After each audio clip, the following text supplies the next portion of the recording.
Hey everyone, welcome back to the Get Fit with Me channel where we train smart, move strong, and definitely don't skip leg day or warm ups. Today's video is all about plyometric movements, powerful, explosive exercises that build strength, coordination, and athletic confidence without making your workouts boring. Let's start with clap or plyometric push ups. This is where strength meets speed, and yes, a little courage too. Clap push ups train explosive upper body power, especially your chest, shoulders, and triceps, while your core works overtime to keep you stable. Push the floor away with intent. Get that brief moment of airtime and land softly with control. Think powerful, not reckless. If you are new to this, start with an incline or drop to regular push ups. Progression always beats ego lift. And remember, if the clap doesn't happen, the push up still counts. Next up, knuckle push ups.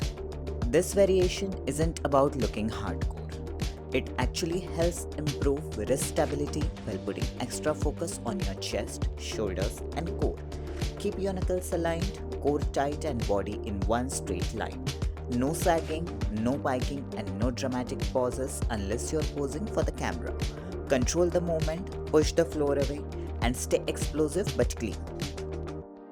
Now we are moving into Cossack squats, also known as the move that humbles everyone equally. From the back view, notice how one leg bends while the other stays straight.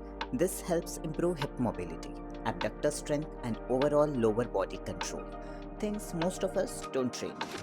Keep your chest tall, push your hips back, and sit into the working side. Slow and controlled is the goal here. This is mobility with intention, not a race. From the side angle, you can really see the depth and control. Try to keep your heel grounded, toes slightly turned out, and your spine neutral. Think of it as sitting into the hip, not collapsing into the knee. This move is incredible for improving squat depth, knee stability, and overall movement quality, especially if you lift heavy or sit a lot. Yes, it feels awkward at first. That's how you know it's working. From the front, focus on balance and alignment. Knees track in line with your toes. Core stays engaged, and your arms can help counterbalance. If flexibility is limited, stay higher, and that's completely okay. Cossack squats teach your body to move side to side with control, which is huge for injury prevention and athletic performance. And remember, mobility isn't about looking perfect, it's about moving better over time. Next up, step up jumps. This is the progressed version using a higher platform, which means more power, more control, and yes, more respect for the gravity. Diving through the hill, I'm focusing on exploding up while keeping the knees stable on the way down. This trains single leg power, balance, and coordination, all essential for athletic movement. Land softly, absorb the impact, and stay controlled. Plyometrics aren't about being loud, they are about being efficient.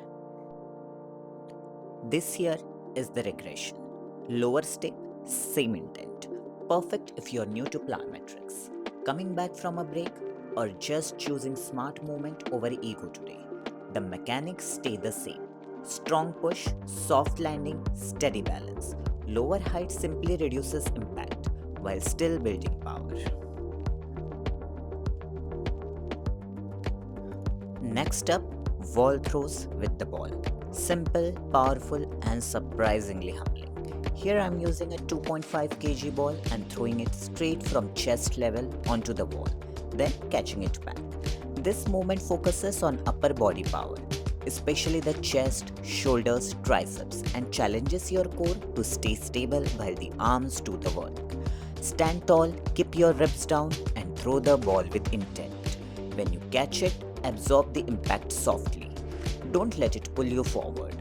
This drill improves explosive strength and reaction time without adding high impact on the joints. If you are new to this, start with a lighter ball or stand closer to the wall.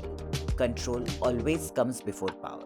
Strong throw, soft catch, and repeat. Simple, effective, and very satisfying.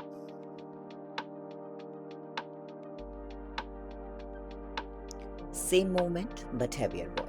Here I have switched to a 6 kg ball, which means more resistance and a bigger demand on upper body power and core stability. Everything else stays the same.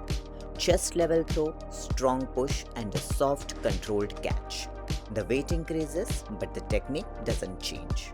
This heavier load challenges your chest, shoulders and triceps even more, while your core works overtime just to keep you upright. And yes, this is where you realize that power training is not always about speed, it's about control. If this feels too heavy, stick with the lighter ball. Progression is about readiness, not bravado. Strong throws, calm breathing, steady stance. Heavy ball, smart training. Next up, pogo hops. Small jumps, big benefits, and zero drama required. Notice the quick, springy movement coming from the ankles. Knees stay soft, core stays tight, and the heels barely touch the ground. From the back angle, focus on alignment. Feet stay parallel, knees track straight, and the bounce stays light and rhythmic. If you sound like you're stomping, slow it down. Pogo hops are amazing for warming up calves, ankles, and improving reactivity, especially before running or plyometric training. If this video helped your training or at least made your calves feel something, go ahead and like it. Share it with your workout buddy and subscribe to Gymbala for more smart, fun fitness that actually works.